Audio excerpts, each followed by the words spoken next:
avec le du ciel, je voulais vous donner un message de la plus haute importance.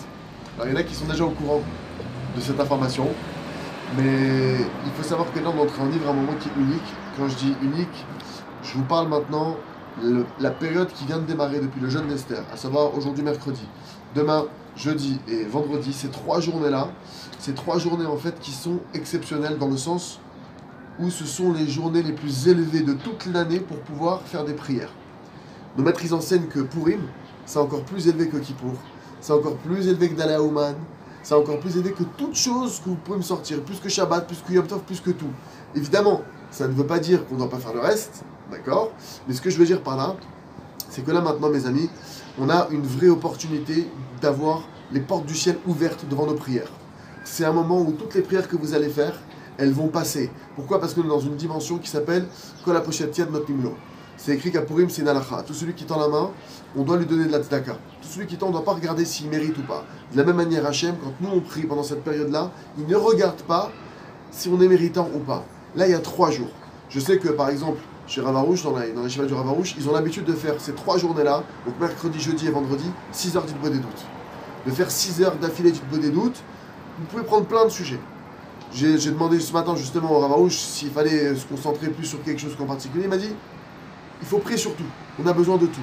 Donc moi je vous conseille, dans ces journées-là, je ne sais pas chacun où vous en êtes, le mieux évidemment ce serait de pouvoir faire 6 heures d'Itbo des doutes tous les jours, d'affilée. Ceux qui n'arriveront pas à le faire d'affilée, vous pouvez les découper. Ceux qui n'arriveront pas à faire 6 heures, faites 1 heure, faites une demi-heure, peu importe. Mais prenez aujourd'hui, dans ces journées-là, investissez un temps de prière. Les portes, elles sont ouvertes plus que dans toute l'année. Plus qu'à Yom Kippour, plus qu'à Shabbat, des moments qui sont extrêmement élevés. Donc, ce que je vous conseillerais de faire, c'est de prendre une feuille et de noter tous les sujets de votre vie, matériels et spirituels, où vous avez besoin d'une délivrance, pour vous comme pour vos proches. Vous prenez une liste, et toutes ces journées-là, donc ce mercredi, jeudi et vendredi, fixez un temps de prière. Si vous arrivez à faire 1 heure, si vous arrivez à faire une demi-heure par sujet, si vous arrivez à faire même que quelques secondes par sujet, mais ne perdez pas cette occasion unique où les portes des coffres du roi sont ouvertes et que Béhémet, toutes nos prières, elles passent. Donc, quand je vous parle de prière, je précise, je ne vous parle pas de lire des télim, je ne vous parle pas de faire une prière écrite quelle qu'elle soit, je vous parle d'une prière qui sorte de votre cœur. Là, c'est des moments où vous devez prendre, c'est sûr que ceux qui vont faire télim, Inematov, c'est très bien de faire télim ou toute autre prière, mais là précisément, c'est le moment d'ouvrir votre bouche, qu'on ouvre nos cœurs et qu'on parle avec nos propres mots devant le Créateur de l'univers et qu'on demande chacun pour ses propres besoins matériels et spirituels. Et je précise aussi un truc hyper important, le jour de Purim, d'accord? Donc après la lecture de la Megillah, le soir, il est interdit de boire de l'alcool.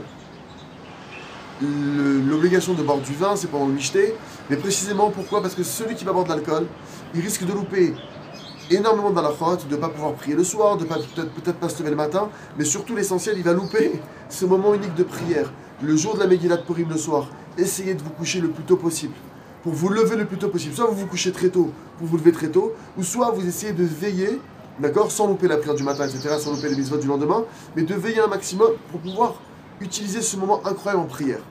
Et il faut savoir que le sommet de ces 3 jours, c'est pendant le Mishté.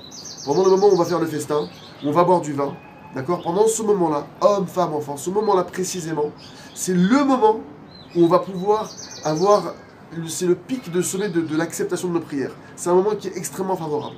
Donc mes amis, en résumé, ces 3 journées-là, ne les laissez pas passer.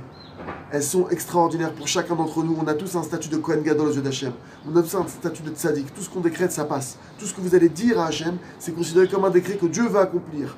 Et il faut savoir que vos prières, il y a 2 choses. Il y a 2 conditions. Et je finis sur ça. Il faut 2 conditions à vos prières. Pour que votre prière elle soit complète. Le Rav Arush, il expliquait qu'Hachem de longue vie, première des conditions, il faut que votre prière, elle soit détaillée. Ne demandez pas Stam la parnassa. Ne demandez pas, voilà, j'ai besoin d'avoir des enfants, je veux me marier. Non, détaillez votre demande. J'aimerais me marier, je voudrais une femme comme ça, et comme ci, et comme ça. J'aimerais avoir des enfants parce que je voudrais des enfants, que mes enfants ils soient comme ci, qu'ils éclairent le monde et qu'ils fassent faire tchouba l'humanité.